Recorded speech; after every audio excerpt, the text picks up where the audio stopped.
Working remotely completely changed my life. Now I have time, energy, and freedom to enjoy the things I love. That's why I created a free training showing the exact steps I use to attract remote opportunities. Check the link below and get free access right now. Let's start with our order.py because we have here the make order, and here I'm going to change to create order. This name, I guess it's better. Let's get rid of this. And the first built-in module that you are going to see today is the sqlite3. So import sqlite3. Basically, this is a Python built-in module that allows us to create little local databases inside of our application. Okay, it's not a production use database, it's not a robust database, it's just a file that is going to be created inside of our project for us to have a place to store data temporarily. So our function create order is going to expect the total amount, and this function create order is going to insert in our database the order composed by the order ID, the total amount, and the status of that order. So first thing is connecting with the database or creating it if it doesn't exist. In order to do that, we type con receives sqlite3.connect, and we pass as a parameter the name of the database. In this case, it is going to be purchase.db. After that, we can create the cursor, that is basically the object that allows us to interact with the database. So cursor receives con.cursor, and you can see that we have the same pattern here: name of the module dot name of the function parameter creates the connection, or creates the database if it doesn't exist, and then creates the connection. To create the cursor, same thing, this return, that is the connection, dot name of the function, in this case cursor, to create the cursor. Now we can perform SQL queries using this cursor. So cursor dot execute, same pattern. So all of these functions belong to the sqlite3 module, and here the parameter is gonna be the query that we want to perform. And if you don't know SQL, don't worry, I'm going to write some SQL commands, and after the Python course you can take a SQL course. This is not going to be a problem at all. So let me create my query that creates my table. So create table orders. In fact, I want to create this table if not exists. If not exists, the columns are going to be ID, that is going to be a text, total, that is going to be an int, and status, that is going to be a text also. Okay, so basically with just 3 lines of code, I am creating a local database, a cursor that allows me to interact with this database, and a table with 3 columns. So now let's aggregate all of the data that I need to create this order. So these data are ID,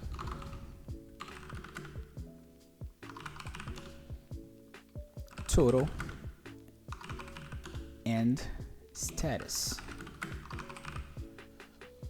Basically, the total amount I'm going to receive as a parameter, so I don't need to declare right here. I can get rid of this. The status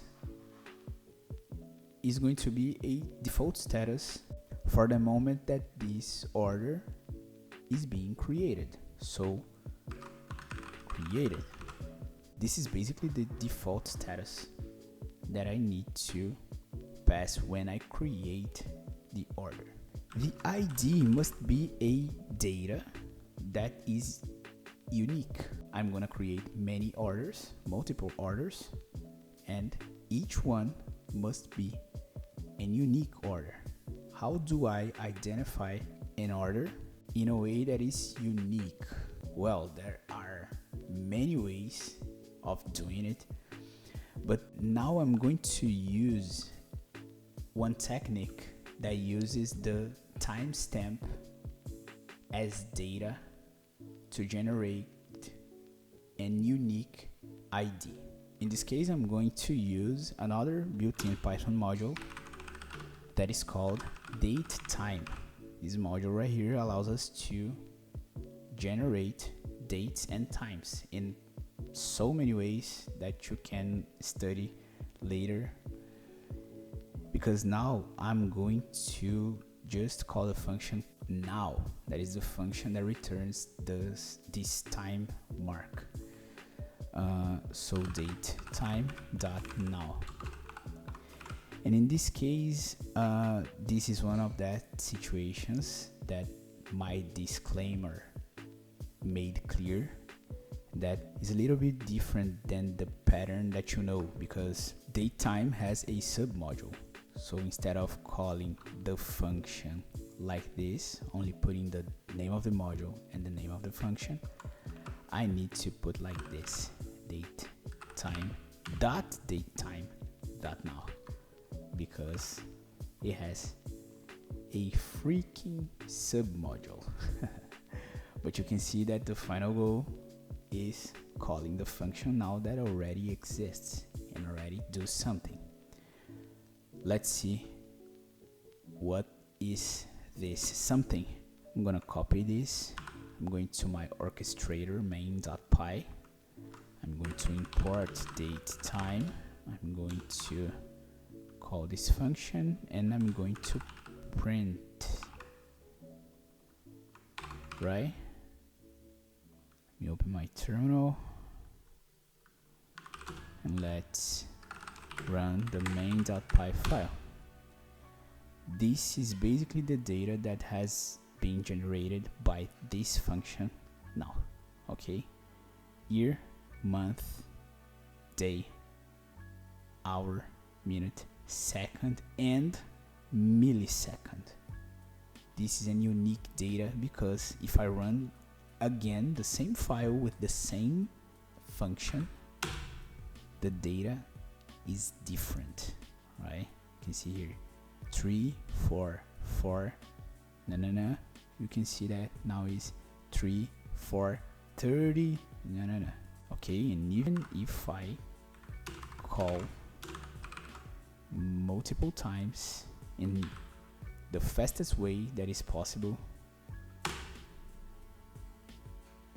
the millisecond is going to be different. You know, the second is the same, but the millisecond is different. One important thing here is I need to get rid of this hyphen, this space, this colon, this point, you know, so we can do something here that we call method chaining. That is basically performing another function over the result of the previous function. So this returns this, but if I put dot other function here, this other function is going to run over the result of this. Okay, and basically the function that I'm going to run over this result is a function that formats this data, deleting all of the unnecessary things for me. That is basically the hyphen, the space, the colon, and the point, the dot. Anyway, this function is strftime.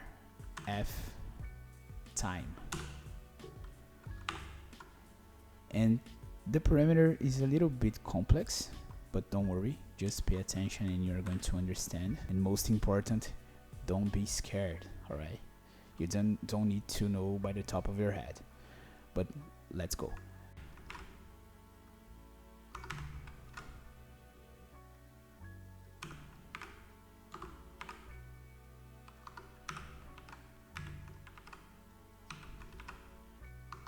I guess that's how you pass the parameter. I told you, don't be scared, because this is basically the formatting mask that this function wants as a parameter to apply over this result. If you ignore the percentage signs, you're gonna see that basically we have in Y, M, D, H, M, S. That means year, month, day, hour. Let me check if this works. No. MS maybe. This is not millisecond. Anyway, let me get rid of the millisecond here. Let's put just second. Now we have a unique data, and now I'm going to put this into my order module to generate a data that is unique to use it as an ID. Remember, there are many better ways of generating a unique data to use as an ID, but for now, based on the knowledge that you have until now, let's use this method. Alright, so now we have the ID, we have the status, and we are gonna have the total amount when we call this function and pass the total amount of the order. Okay, to finish this implementation, we need to insert our order into our table orders. So let's call this function again, but now performing another query that is going to be insert into orders value.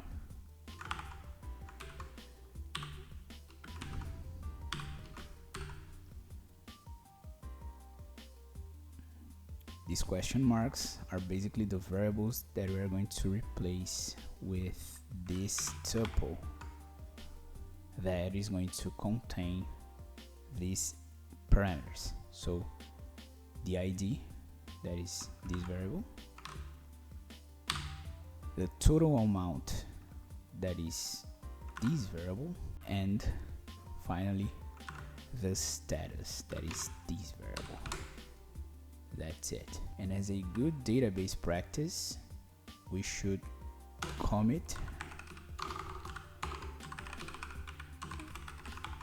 and close. And to finish, let's return the ID. Alright, if we run this function right now, it's probably gonna work, but we are not going to be able to see the order in our database because we only have the function that creates the order. We don't have a function that lists the order that we have previously created. So let's create the function get orders. Def get orders. This function is also going to connect with our database and create the cursor, and is also going to execute a query, but in this case this query is going to be select all from orders. This is a query to retrieve all the records that we have in our table. We are also going to commit this and close. So now our module order.py has a function that creates the order and gets the orders, all of them. We don't have a function that you pass the ID of that order and it gets all the data of the specific order. You can implement this later. Alright, so in our main.py, our orchestrator, let's import our order module and call the function create order. So order dot create order.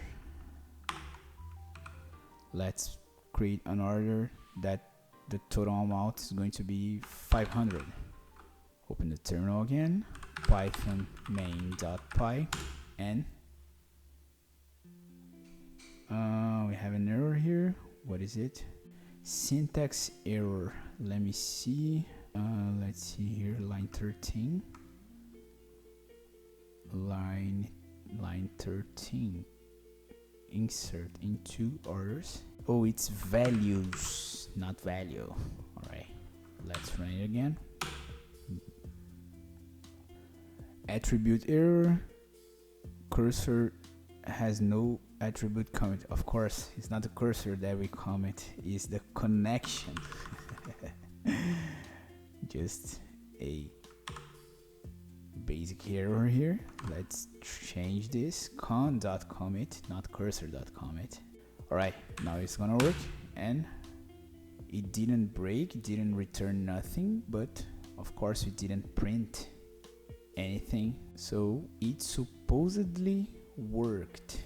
To be sure that it did work, let's call the function get orders, and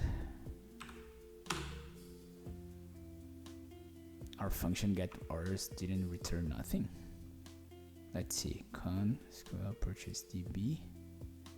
First, let's see if our database was created. It was. You can see here that at least the part that creates the database worked, because it is here. Oh, I forgot to implement the part that prints the result of this query, right?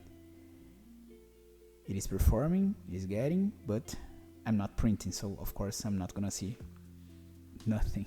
So let me implement a loop here for row in cursor dot fetch all. That is the function that gets line by line print row.